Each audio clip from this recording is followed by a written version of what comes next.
ini ada gitu kan, itu kan butuh biaya yang sangat besar gitu ya. Kemudian waktunya mau berapa lama kalau satu Indonesia gitu ya, itu akan memakan waktu yang banyak, tenaga yang banyak, buang-buang waktu dan buang-buang uang.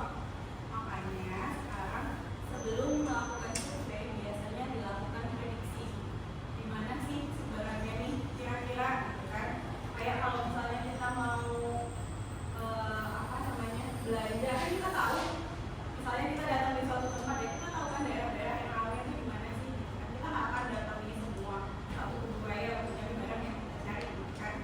Nah ini salah satu manfaat permodalan distribusi spesies. Capaian pembelajarannya apa? Nah diharapkan nanti teman-teman ketika mengikuti mata kuliah ini mampu menjelaskan, menganalisis pemanfaatan teknologi GIS. Kan kalian waktu semester 3 sudah belajar GIS kan ya? Sudah, harusnya udah bisa kan? Kemudian nanti sebelum pertemuan ini juga kalian sudah latihan menyiapkan variabel lingkungan. Kalian bisa menjelaskan, menganalisis pemanfaatan teknologi seperti GIS, kemudian permodalan spesies. Nah ini memang digunakan tidak hanya di Indonesia, bahkan di luar negeri juga tidak keren ya. Bahkan datanya udah dari mulai 2015-an ya, kita udah lumayan panjang lah. Kemudian nanti kalian bisa bandingkan berdasarkan studi literatur gitu ya, dan menunjukkan satu contoh penggunaan nyatanya dari teknologi ini gitu ya. Capaian pembelajaran dalam era digital pemanfaatan teknologi ini penting gitu ya. Jadi harapannya nanti meskipun kalian bukan bidang-bidang manajemen, karena kan yang dapat materi dan praktek banyak tentang GIS itu kan di manajemen. Nah, tapi bidang-bidang KSDA lagi juga bisa menggunakan teknologi GIS untuk untuk bidang konservasi satwa liar ataupun tumbuhan gitu ya. Kemudian kita masuk ke pengantar. Ada yang tahu apa itu pemodelan? Model tahu? Pemodelan?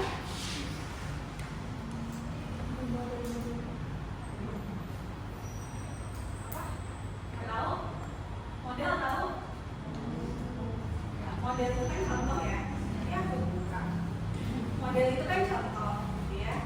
Kalau pemodelan itu kita berusaha untuk menyederhanakan yang ada di alam. Jadi kalau misalnya kita pengen, kita kan sebenarnya tahu ya, kalau di alam itu kan sebenarnya ada pola-pola. Kayak kalau misalnya Azizah, itu kita tahu tuh jam segini dia ada di mana, agak malam dikit dia di kafe mana gitu ya, agak tengah malam clubbing di mana misalnya kan. Nah itu kan ada polanya ya. Kita kan pengen tahu nih pola-pola yang ada di alam ini seperti apa gitu ya. Itu kita bisa menggunakan pemodelan. Jadi kita membuat simbol yang ada di alam supaya kita bisa memahami polanya gitu ya. Nah, model ini adalah representasi atau penyederhanaan sistem yang ada di alam. Jadi kita mau bikin modelnya di alam itu sebenarnya kayak gimana sih kompleksnya? Kita mau bikin modelnya. Representasi yang disengaja dari suatu fenomena yang ada di alam. Kemudian sehingga pemodelan itu adalah upaya untuk menyusun representasi atau yang ada di alam ini dari sistem yang nyata, ya, sehingga apa?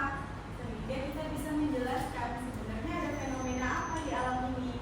Kita bisa menggambarkan, kemudian kita juga bisa memprediksi. Jadi pemodelan itu bisa untuk mengetahui yang ada di masa lalu, kemudian yang ada di masa depan, dan yang ada saat ini. Kita mau tahu polanya seperti apa saat ini. Kalau kalian lihat di gambar ini kan ini tulisannya dunia nyata ya, kemudian diinterpretasikan ke dalam model. Kemudian modelnya ditransformasi, kemudian diverifikasi. Jadilah ini permodelan, hasil permodelannya. Kalian lihat ya, antara gambar yang atas dan yang bawah ada bedanya atau tidak? Apa? Samaannya dulu deh, sama atau enggak? Agak.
berbasis agen atau MDF gitu ya.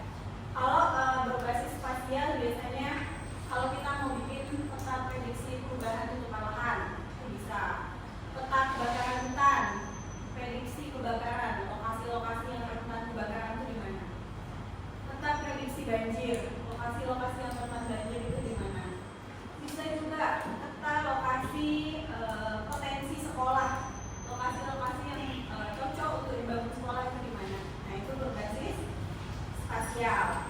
Kemudian kalau berbasis hidrologi itu biasanya kita pengen tahu siklus hidrologi dari suatu lokasi gitu ya, misalnya mau menganalisis tentang banjir dan lain sebagainya. Kemudian model berbasis agen atau AGM.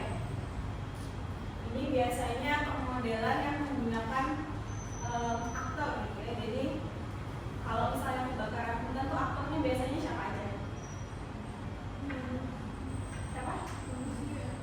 Manusia. Manusia itu siapa biasanya? Petani. Ya. Kemudian ada jenis-jenis lahan tertentu. Kalau misalnya lahannya misalnya kelembapannya terlalu rendah, dia potensi terbakar. Kalau gambut dia potensi terbakarnya lebih tinggi. Nah, kemudian aktor selain petani itu biasanya kalau kebakaran bisa juga perlu perusahaan gitu ya. Kalau dia mau sebenarnya sekarang agak jarang lah kalau misalnya perusahaan yang melakukan kebakaran karena konsekuensinya sangat besar gitu ya. Kemudian pemerintah. Nah, jadi aktor-aktor ini nanti akan semacam dibuat simulasi. Kalau misalnya petaninya banyak, perusahaannya lebih sedikit, pemerintahnya lebih sedikit, itu nanti potensi kebakarannya seperti apa? Apakah lebih meningkat? Atau kalau jumlah petaninya dikurangi atau luas lahannya dikurangi, nanti akan seperti apa?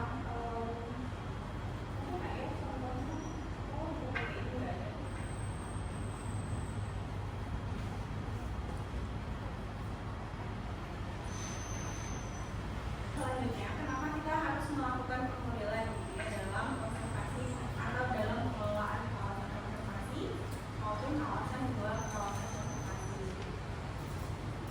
Nah ini yang tadi benar kita sudah diskusikan. Kalau zaman dulu ini penelitiannya Bapak Miliar tahun 2000.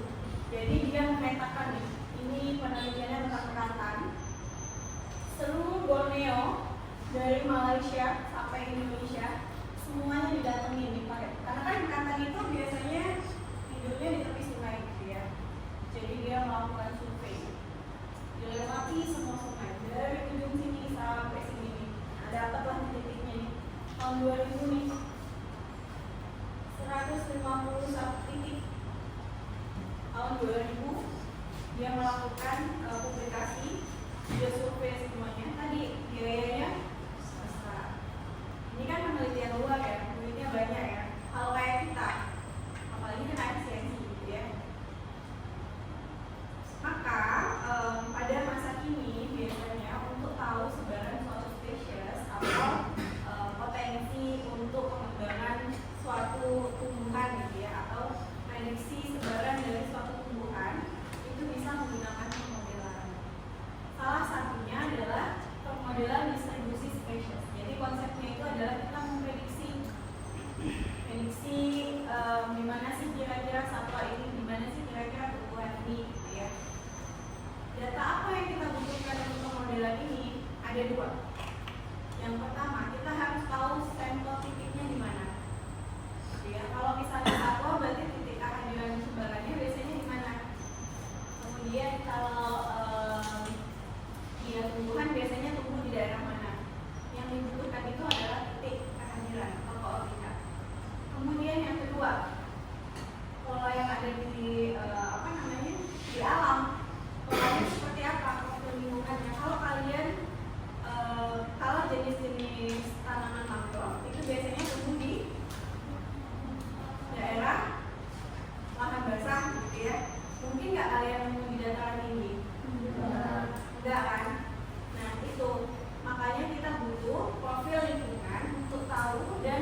jadi salah satu faktor profil lingkungan atau variabel lingkungan yang kita gunakan dalam pemodelan. Kemudian apa lagi? Yang penting dari suatu satwa ataupun tumbuhan selain ketinggian.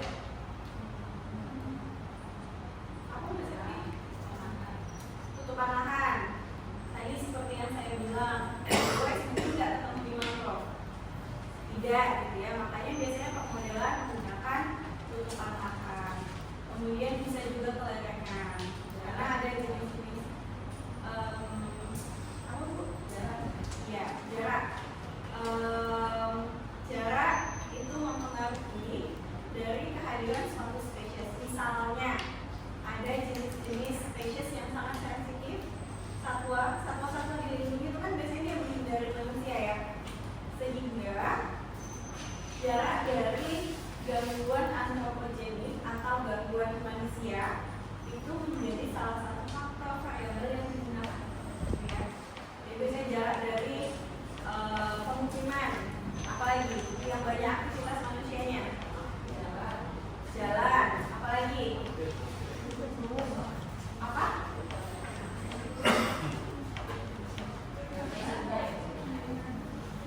Yang gangguan manusia.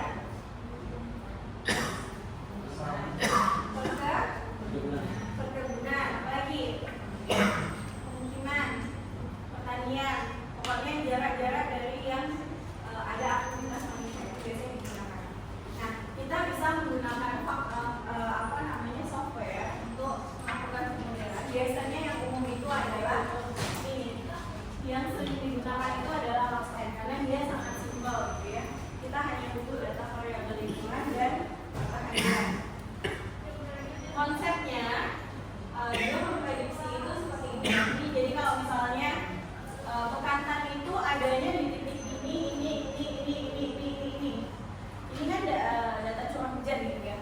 Oh, bekantan itu adanya di curah hujan dari segini. Kalau di curah hujan segini dia tidak ada. Kemudian bekantan itu ada di ketinggian ini. Kalau ketinggiannya tinggi dia tidak ada. Nah, kemudian semua variabel itu ditumpuk tuh nanti. Ditumpuk kan? Kalau ditumpuk nanti yang mana nih yang ada bekantan. Oh, maka bekantan itu ada di lokasi yang curah hujannya tinggi. Kemudian ketinggiannya rendah, kelerengannya relatif dekat, kemudian dekat dengan sungai. Nah, konsepnya sebenarnya kalau GIS zaman dulu itu menggunakan perenginan, gitu ya. Tapi kalau zaman sekarang sudah pakai software. Kelebihannya tadi seperti yang kita diskusikan gitu ya. Ada dia hemat waktu, hemat biaya, gitu ya. Kemudian akurasinya tinggi. Kelemahannya apa? Kalau misalnya kalian lihat ini pulau apa? Ini provinsi mana? Kalimantan? Yang bilang Kalimantan Barat coba angkat tangan. Satu aja ya. 2, 3. Ada lagi? Yang bilang Kalimantan Timur? Kalimantan Utara? Oke. Berarti kalian harus ambil mata kuliah geografi. Karena kalian lupa provinsi kalian seperti apa. Jadi ini adalah peta provinsi Kalimantan Barat ya. Ini wilayah. Baru pertama kali lihat? Lupa. Jadi ini adalah peta Kabupaten Kuburaya, Kalimantan Barat. Ini Kuburaya. Jadi kalau kalian mau memprediksi sebaran bekantan se-Kalimantan Barat, kalian tidak boleh menggunakan data titik kehadiran bekantan hanya di Kuburaya. Karena bisa jadi di Kuburaya itu ketinggiannya atau curah hujannya itu berbeda dengan tempat lain. Padahal di tempat lain itu ada bekantan, tapi kalian cuma ngambil contoh di sini gitu ya. Jadi bisa jadi modelnya salah gitu ya, atau underestimate atau overestimate gitu ya. Jadi pastikan data yang kalian gunakan itu tidak terkumpul di satu lokasi untuk memprediksi area yang luas gitu ya. Jadi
yang kita gunakan apa? Nah, jenis tanah. Ada peta jenis tanah. Ya, apa lagi?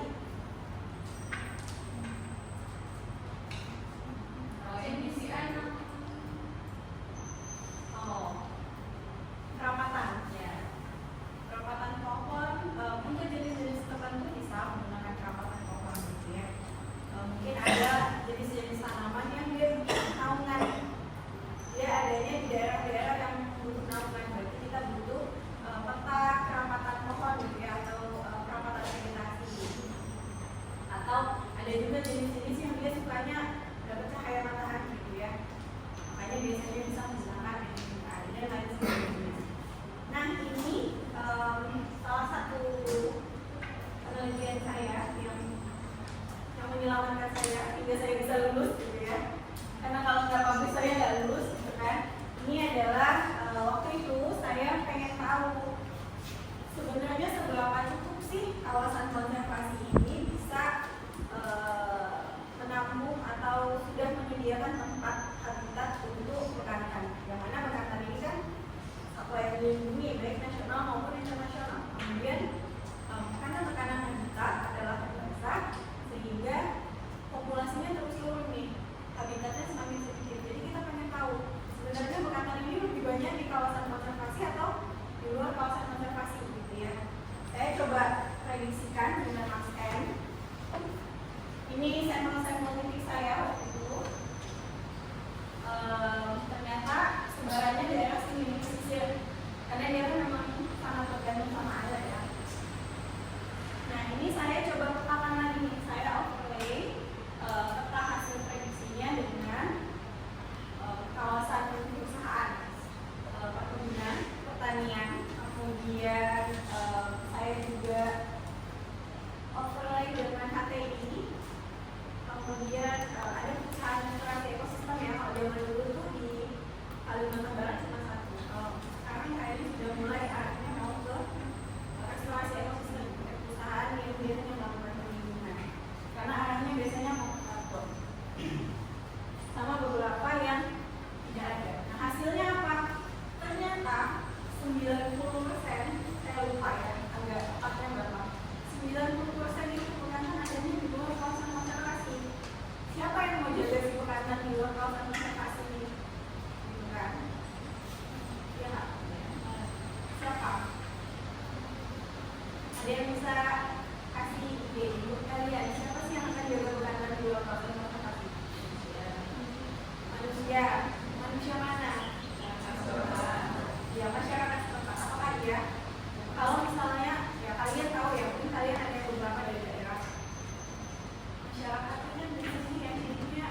biasanya mahasiswa pertama ketika lulus itu kerjanya di konsultan banyak di Jakarta di mana, akhirnya kalian harus evaluasi, ya kan?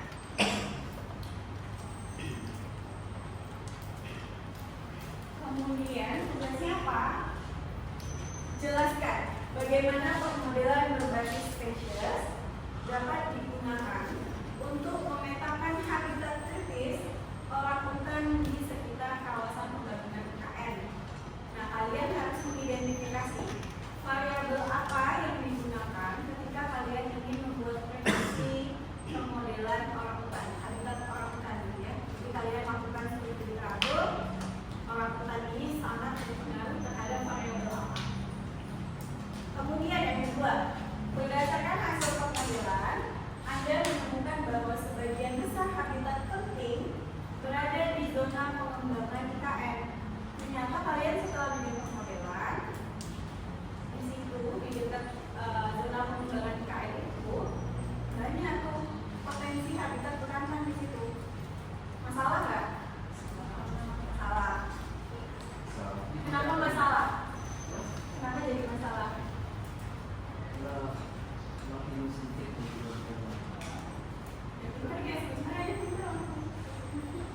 Berdasarkan hasil pemodelan presiden, menurut Anda, nah jadi menurut kalian, kan tadi kalian bilang masalah ya, menurut kalian, strategi apa yang sebaiknya diambil oleh pemerintah? Kalian bisa bandingkan dua opsi. Nanti saya akan saya akan meminta kalian untuk memberikan pendapat kalian. Opsinya adalah mendesain satwa kawasan konservasi lain. Apakah satwanya kita translokasi, pindahkan ke taman nasional yang ada di dekat situ atau di Kalimantan sebelahnya gitu ya. Kemudian atau mendesain ulang rencana tata ruang. Jadi yang ternyata di situ ada habitat bekantannya. Lebih baik itu dipertahankan nih zona pengembangnya, misalnya yang kalian pindahkan gitu ya, sesuaikan. Itu ya. Sampai di sini ada pertanyaan untuk tugasnya? Karena dikumpulkan besok? Enggak ya, minggu depan. Sampai di sini tugasnya nanti dikumpulkan dalam bentuk file Word gitu ya. Jadi nanti formatnya akan saya kirim via email. Oke, sampai di sini ada pertanyaan? Tidak ada, cukup? Kalau tidak ada pertanyaan, kita bisa akhiri pertemuan hari ini dan kita sudah absenkan ya. Terima kasih untuk pertemuan hari ini. Untuk penilaiannya, nanti yang menilai itu adalah kemampuan kalian untuk menganalisis gitu ya. Kemudian ketepatan dalam menentukan variabel yang kalian pilih gitu ya, yang berkaitan dengan orangutan. Kemudian saya itu sudah terbiasa melihat dokumen yang